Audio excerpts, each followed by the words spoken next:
신경치료를 하면은 당연히 시리지 않고 아프지 않게 할 수 있겠지만 꼭 신경치료를 해야 하는 건지 신경치료를 피할 수 있는 방법은 없는 걸까요?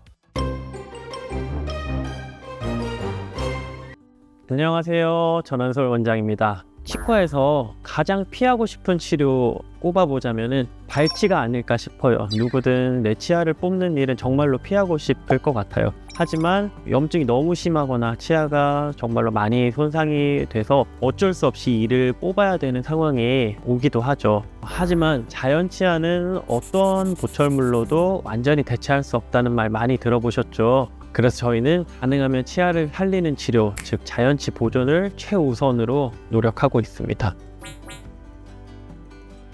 제가 이렇게 진료를 하면서 결정을 하는 데 있어서 가장 엄격하게 지키고자 하는 부분이 있는데요. 최소 침습의 원칙입니다. 이게 무슨 뜻이냐면은 어떤 목적을 달성하기 위해서 여러 가지 방법이 있을 때 가장 덜 침습적인 방법을 선택하는 것이 중요하다라는 뜻인데요. 예를 들어서 충치가 깊다 혹은 치아가 시리다 이런 증상으로 환자분이 이제 오셨을 때 신경치료를 하면은 당연히 시리지 않고 아프지 않게 할 수 있겠지만 꼭 신경치료를 해야 하는 건지 신경치료를 피할 수 있는 방법은 없는 걸까요? 실제로 환자분들이 선생님 저 신경치료 꼭 해야 되나요? 라고 이렇게 물으시는 경우가 많은데요.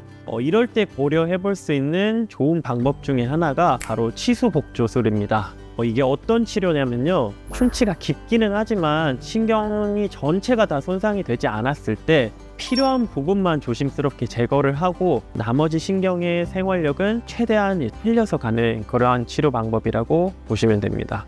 일반적인 신경치료와 치수복조술의 차이점을 설명을 드리자면은 신경치료 같은 경우에는 치아 내부에 있는 신경을 모두 다 제거를 하는 거예요. 그 공간을 이제 충전재로 채워서 치아가 정말로 시리지 않고 아프지 않게 만드는 방법이라면은 치수복조술은 모두 다 제거를 하지 않고 살릴 수 있는 부분은 최대한 살리는 게 핵심입니다. 아쉽게도 모든 케이스에서 치수복조술이 다 가능한 것은 아닌데요. 케이스를 잘 고른다면은 정말로 좋은 치료법이거든요. 이런 경우에 많이 진행을 하는데요. 예를 들어서 충치가 깊기는 한데 신경의 일부만 손상이 된 케이스라던가 아니면은 외상, 부딪히거나 치아가 부러지거나 해서 신경이 노출이 된 경우지만 염증이 심하지는 않은 경우, 그리고 정출이 된 치아를 씌우는 경우에도 많이 사용을 하는데요. 간단하게 설명을 드리자면은 맞은편에 치아가 없는 상태에서 치아가 주변 치아들보다 높게 솟아 올라와 있는 경우를 말합니다. 그리고 치아에 균열이 있는 경우에도 이런 치수복조술을 많이 사용하고 있습니다. 이 환자분 같은 경우에는 지금 보시다시피 인전면에 이렇게 충치가 있는 케이스인데요. 신경이랑 굉장히 가까울 정도로 충치가 이렇게 진행이 되어 있는 상황이에요. 이 상황에서 예전에는 컨벤셔널하게 신경치료를 다 진행을 해서 완전히 신경을 제거를 하기도 했는데요. 그래서 충치를 제거하면서 드러난 손상된 신경 부위 일부만 제거를 하고 그 위에 MTA라는 재료를 사용해서 안전하게 밀봉을 했습니다. MTA는 치아 조직과 친화력이 뛰어나고 세균 침투를 막고 치아 재생을 돕는 생체 적합성 재료인데요. 이 환자분 같이 충치가 굉장히 깊은 케이스에서 MTA를 이용해서 신경 부위를 잘 밀봉해 준 뒤에 신경 치료 없이 인레이로 자연스럽게 치료를 마무리해 드리고 있습니다. 아무래도 신경치료보다 덜 힘들다는 게 최대 장점일 것 같아요.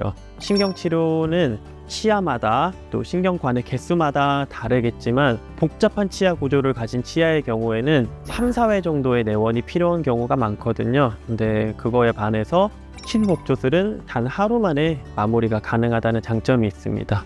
또 치아 구조를 삭제하는 양이 훨씬 더 적기 때문에 치아를 보존하는 측면에서도 훨씬 더 좋은데요.